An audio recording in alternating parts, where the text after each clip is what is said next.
Yeah, absolutely. We need to rethink love and commitment. 60 years ago was when we decided that men had to be monogamous too. Men were not monogamous for all of recorded human history. Men had concubines and whores. And 60 years ago, straight relationships began to become more egalitarian, and it was less of a property transaction. A marriage had been a property transaction for most of recorded human history. And it became a union of two equals. And at that moment, instead of deciding to allow women to have the same sort of freedom and leeway that men did, we decided to let men have the same limitations, impose the same limitations that women had. And we put monogamous sexual commitment at the heart of all relationships, all long-term commitments, all marriages.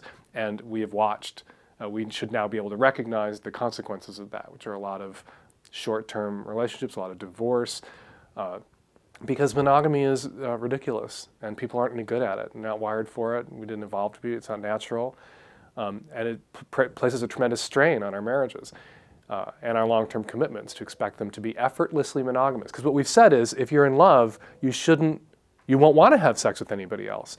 And what we need to tell people is that if you're in love, you can make a monogamous commitment, and you will refrain from having sex with other people, but you will still desperately want to fuck the shit out of other people. But people understand love means I don't want to fuck other people because of these misconceptions pumped into people's heads about romance and love and what it means. And so they meet somebody else that they're attracted to, and they're attracted to this other person. They go, well, I must not be in love with my partner anymore, otherwise I wouldn't be attracted to this person. Or they feel threatened when their partners are attracted to other people, as if, it makes them feel insecure. And we just need to get past that. And we talk about monogamy the way we talk about virginity, that you're monogamous until you fuck somebody else, and then you ruined it. You popped your monogamy hymen and destroyed your monogamous relationship.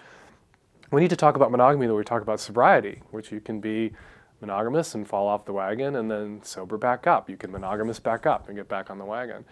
And the truth of the matter is that if you're with somebody for 40, 50 years and they only cheated on you a few times, they were good at being monogamous. Not bad at being monogamous, they were good at it. So I do think there needs to be some leeway. And a lot of really good, loving relationships are destroyed because somebody wants a little variety or isn't getting a need met and feels they have to step out, and it explodes the relationship. I'm conservative. I think that we should do what we can to preserve marriages and long-term relationships. And one way to do that is to encourage people to have more realistic attitudes about sexual exclusivity.